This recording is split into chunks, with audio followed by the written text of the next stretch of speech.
ऐसे ऑर्डर जो कोर्ट हथियार के रूप में इस्तेमाल करती है हमारे फंडामेंटल राइट्स को बचाने के लिए, हमारे फंडामेंटल राइट्स को इन्फोर्स करने के लिए। अब ये कौन कौन से रिट्स हैं? तो ये 5 तरह के रिट्स हैं। पहला habeas corpus, second mandamus, third prohibition, fourth certiorari and fifth quo warranto. अब एक एक करके देखते हैं इसको।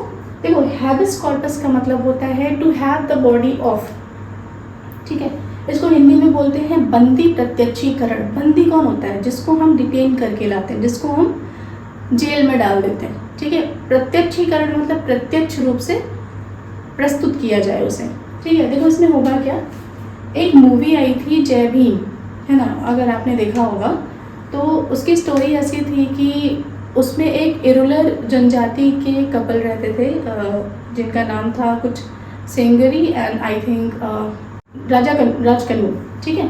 सेंगरी एंड राजकन्नू, ये 2 कपल थे। अब राजकन्नू जो होता है ना, उस पर चोरी का इल्ज़ाम लगता है और उसको पकड़ लिया जाता है, लेकिन एक टाइम के बाद वो जेल से गायब हो जाता है, ठीक है, जेल में रहता ही नहीं है।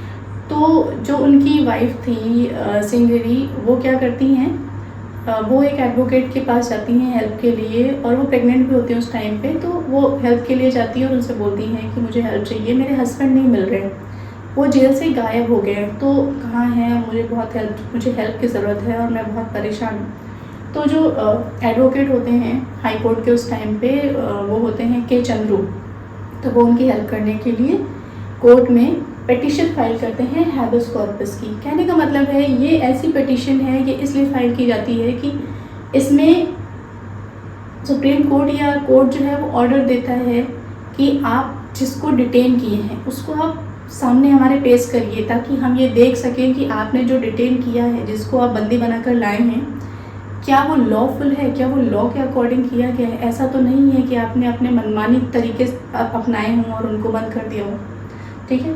तो डिटेंशन लॉफुल है या नहीं है, ये देखने के लिए ये हैबेस कॉर्पस यूज़ किया जाता है, ठीक है। नेक्स्ट है मैंडेमस। मैंडेमस का मतलब होता है वी कमांड, ठीक। अब आपने एक टर्म सुना होगा कमांड देना, है ना, जैसे बोलते हैं ना कि वो कमांड दे रहे हैं। कमांड देने का मतलब क्या है कि हम बता रहे हैं कि ये करो, ठीक है। तो मैंडेमस में क्या होता है कि जो एक कोर्ट होता है वो लोअर कोर्ट को या किसी ट्रिब्यूनल को, ओके, या किसी पब्लिक अथॉरिटी को या किसी गवर्नमेंट को भी ये ऑर्डर दे सकता है। और ऐसे लोगों को ये ऑर्डर ये किसको देगा? जो अपनी ड्यूटी ना परफॉर्म कर रहा हो, कि देखिए ये आपकी ड्यूटी है, आप ये करो। क्यों? क्योंकि हम बैठे हुए हैं, क्योंकि हम कमांड दे रहे हैं, ठीक है। मैंडेमस का मतलब होता है वी कमांड, हम कमांड दे रहे हैं कि ये आपको करना है, ठीक। नेक्स्ट है प्रोहिबिशन। प्रोहिबिशन का मतलब होता है प्रोहिबिट करना, किसी काम को करने से रोकना। अब इसमें क्या होगा, जो कोर्ट होगी ना वो अपने लोअर कोर्ट को, अपने से लोअर कोर्ट को या फिर किसी ट्रिब्यूनल को मना कर रही होगी कुछ करने के लिए। और ये किस केसेस में होता है? देखो, जब कोई लोअर कोर्ट या ट्रिब्यूनल ना अपने जुरिस्डिक्शन को एक्सीड कर रहा होता है, मतलब ये है कहने का कि जैसे मान लीजिए आपकी पावर है कुछ आपके हाथ में, ठीक है, लेकिन आप अपनी पावर, जितनी आपके हाथ में पावर है उससे भी ज़्यादा आप बढ़कर काम करने के लिए ले रहे हो, ठीक है। वो आपके हाथ में है नहीं वो चीज़, लेकिन आप उसको कर रहे हो, ठीक। तो उस चीज़ से कोर्ट आपको रोक सकती है। जैसे ये इस केसेस में होता है, जनरली सुप्रीम कोर्ट क्या करती है, जैसे मान लीजिए हाई कोर्ट में कोई केस चल रहा हो और ये हो कि आप 7 साल से ज़्यादा की सज़ा नहीं दे सकते हो। जस्ट मैं एग्जांपल दे रही हूँ, ठीक है, ऐसा होता नहीं है। आप कोई भी केस की अगर आप सुनवाई करो तो आप 7 साल से ज़्यादा की सज़ा आप नहीं दोगे, लेकिन हाई कोर्ट ऐसा कर दे, है ना, 7 साल से ज़्यादा की सज़ा दे दें, तो सुप्रीम कोर्ट क्या बोलेगा? नो, डोंट डू दिस, ऐसा मत करो, ठीक है, मैं प्रोहिबिट कर रहा हूँ, ठीक है। तो एक प्रोहिबिशन का मतलब है टू फॉरबिड, मना करना किसी चीज़ को करने से, ठीक है। सर्श्योरिटी क्या होगा? अब आपने मना तो कर दिया, अब आप उसको करेक्ट भी तो करोगे।